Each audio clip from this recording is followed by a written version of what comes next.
In Africa, the woman is not Adam's rib, but rather his shoulders and backbone. She is the driving force behind survival and represents 80% of the manpower working on the continent. On her back rests the weight of raising the children and keeping up traditions. At the epicenter of those carefully preserved traditions, we find marriage relations, the family. Even today, for the vast majority of African women in both the city and country, their greatest dream is to get a good husband and have many children.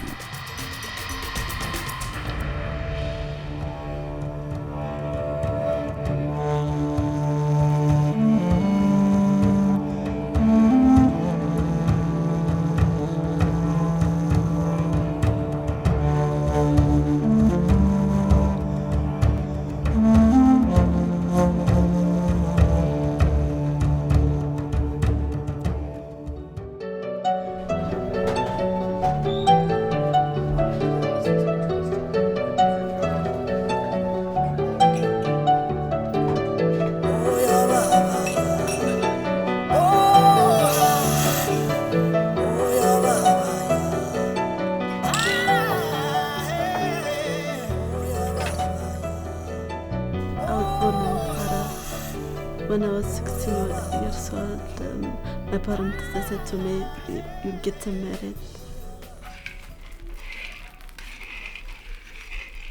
Rahel Girma is 23 years old, and until the age of 16 she lived in Harar, a small primarily Muslim city in eastern Ethiopia.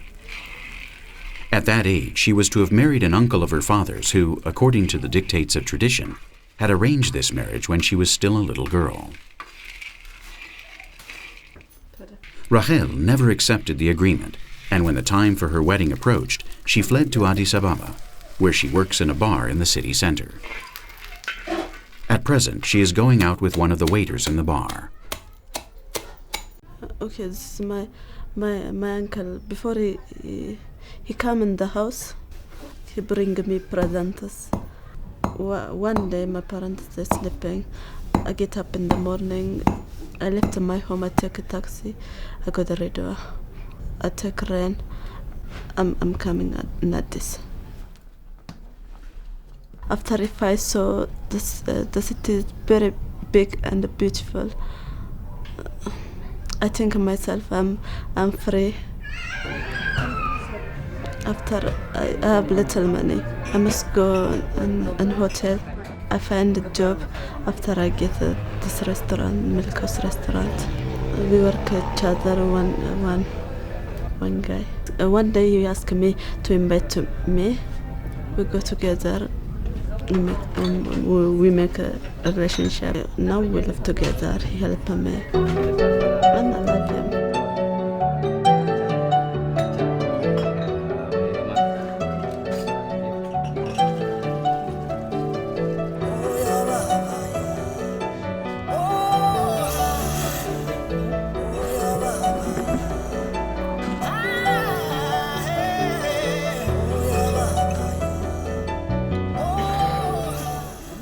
I can tell you that she's the best thing that ever happened in my life. What I like most about her is that her sense of independence, and she's so different from the rest. What we know, most Ethiopian women, tend to be submissive towards their husbands.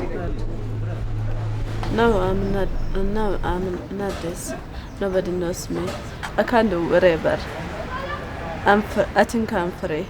I have good memories in Harar, like a juggle. My friend does. I think I come back. I go back in Harar. For me, Harar is like a jail. I remember my parents. I go back in Harar. I prepare to live in Addis. Addis is for me good.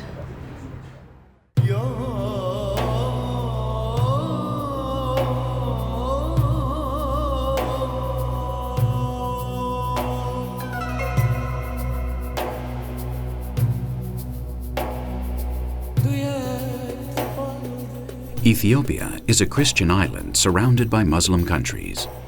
Harar is an island within an island, a Muslim city set in the center of Ethiopian Christianity. But above all, Harar is a city on which it is difficult to pin a label. It is the fourth holiest city of Islam, and within its walls it holds close to 100 mosques, the greatest concentration per square kilometer anywhere in the world.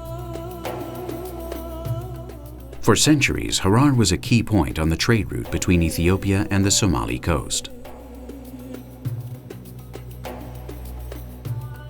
To safeguard its holiness and commercial supremacy, Harar was closed to the infidel until 1854, when Richard Burton managed to get inside the walls and spend 10 days in Harar as a guest of the Sultan.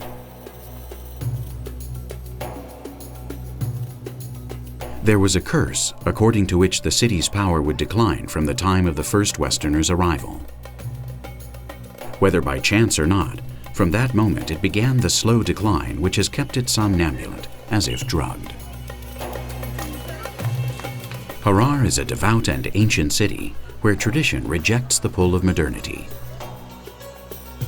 A city in which arranged marriages are still an entrenched tradition.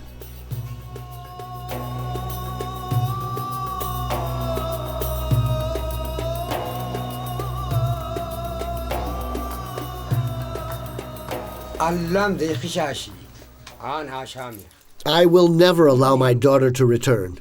If anything keeps the family and the community united, it is tradition. She has betrayed this and made a fool of her family.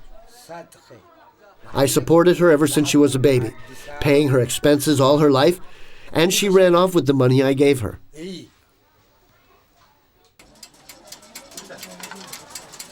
Ali works as a tailor on the streets of the city. This is an ancient and highly regarded profession in Harar, where it is the men who handle a task which in other cultures is the preserve of women. He is also a devout man, deeply Muslim. The custom of arranged marriage does not originate in the Quran, but in kinship needs even older than Islam itself, needs and customs which still exist in many corners of Africa. The most important thing is that the man should be good to the woman, not how the marriage is made. Of her two sisters, one has married of her own accord and the other in the traditional manner. Both of them are happy. I could say much about failed marriages. Some were for love and others traditional.